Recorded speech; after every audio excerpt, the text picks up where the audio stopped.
दोस्तों आपने गेमिंग के वीडियोस को YouTube पर काफी पॉपुलर होते हुए देखा होगा और आप में से कई लोग गेमिंग के दीवाने भी होंगे। पर जब आप गेमिंग कंप्यूटर की बात करते हैं और उसे खरीदने जाते हैं तो उसकी कीमत कम से कम 60 से 70 हजार रुपए के आसपास पड़ती है। तो कई लोगों के बजट के बाहर हो जाता है और नॉर्मल पीसी पे जब आप गेम खेलने के लिए जाते हैं तो आपका पीसी गेम को सपोर्ट नहीं कर पाता है। तो आज मैं आप लोगों को बताने जा रहा हूँ एक ऐसे गेमिंग पीसी के बारे में जिसे आप 36 से 40 हजार में बनवा सकते हैं।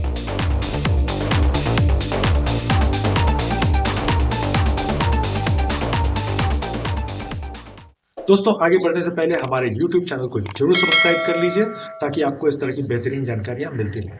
तो सबसे पहले हम बात करते हैं इसके सीपीयू की।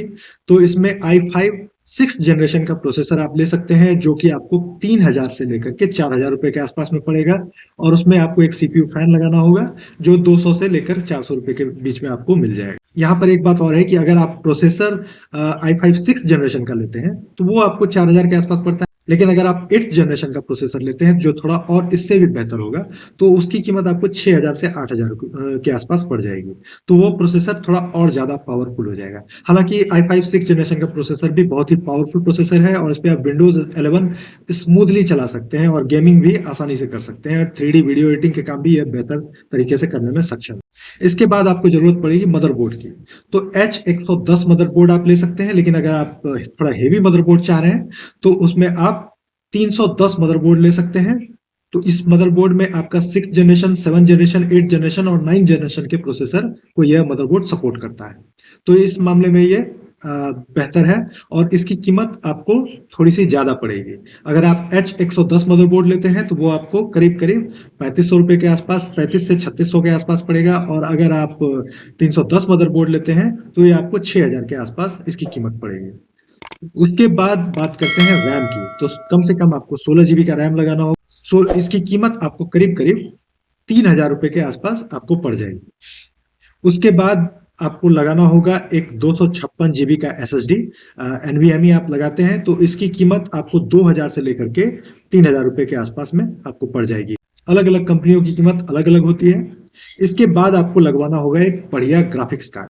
15-16 हजार के अंदर में अगर आप कोई ग्राफिक्स कार्ड लगवाना चाहते हैं तो आपको GTX 1650 ग्राफिक्स कार्ड चुनना चाहिए जो 4 जीबी का होता है और ये काफी बेहतर परफॉर्मेंस देता है। और अगर आप थोड़ा बेहतर ग्राफिक्स कार्ड चाहते हैं तो उसमें आपको RTX 3050 या और कोई आप RTX सीरीज का ग्राफिक्स कार्ड ले सकते हैं। इसकी कीमत आपको 22 से 30 हजार रुपए के बीच में पड़ती है।